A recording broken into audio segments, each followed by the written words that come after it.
Gentleman from Tennessee, Mr. Rose, for 5 minutes. First, I want to express my gratitude to Chairman Thompson and committee staff and my fellow committee members for their diligent work to provide Americans and farmers with this much-anticipated farm bill. Trained as an agricultural economist and speaking as an eighth-generation farmer and former state commissioner of agriculture, I want to say that the Farm Food and National Security Act provides important support for American agriculture that everyone here should be proud of. It provides extensive new tools in commodity programs, conservation, credit, and crop insurance that support producers as they navigate financial instability. Tennessee's 6th District has more than 10,600 farms, despite losing nearly 7,000 since just 2017. Farms that are struggling to mitigate the consequences of Bidenomics and volatile markets. Farmers expect the largest recorded year-to-year dollar drop in net farm income this year, which is estimated to decrease by $40 billion from 2023. Two major factors driving these forecasts are lower prices for commodities and increased input cost. Given these predicaments, farmers cannot wait any longer for relief. It is our duty to provide an adequate safety net to protect against production and market hardships often hastened by government intervention in free markets. The Farm Bill provides 10 to 20% increases in reference prices for commodities, which producers have desperately requested for years. These new price levels will allow the payment trigger to take effect and support farmers.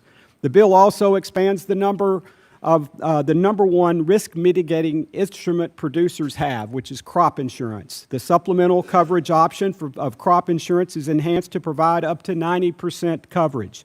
New and beginning farmers will have the opportunity to acquire base acres to access Title I programs and set themselves on a path to generational success. Additionally, producers will be able to count 15% of non-covered commodities toward eligible acres in base allocation.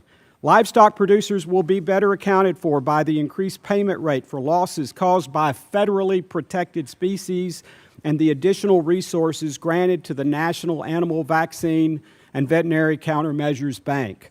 The enhanced support for the drought monitor are vital for mapping and eligibility determination. Continued enhanced support is critical to advancing adequate representation for assistance.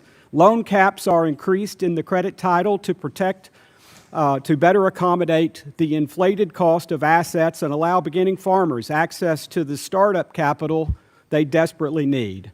I also want to take a moment to extend my sincere thanks to the chairman for including the Agricultural Fiber Products Trust Fund, which will establish a baseline of $50 million annually to support wool apparel manufacturers, Pima cotton activities, and wool research and promotion. These programs help protect American jobs from unfair trade policies that harm every tier of the production chain for specific wool and cotton products. Specifically, these programs have helped to keep jobs like those at Measure Up Cotton Custom Shirts in Lafayette, Tennessee, by responding to tariff and trade anomalies that negatively affect the industry.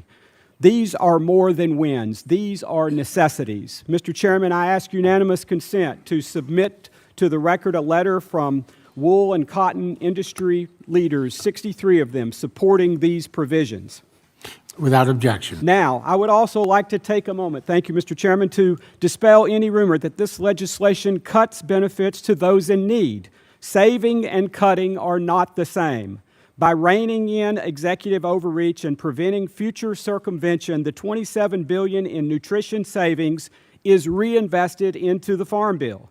These savings originate from establishing guardrails on the Thrifty Food Plan and ensuring any future administration cannot abuse their authority by increasing or decreasing benefits unless cost neutral.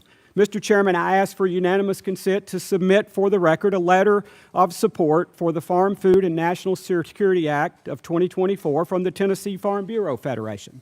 Objection. We must pass effective legislation that puts more farming in the Farm Bill while preparing for the future and guaranteeing national and food security.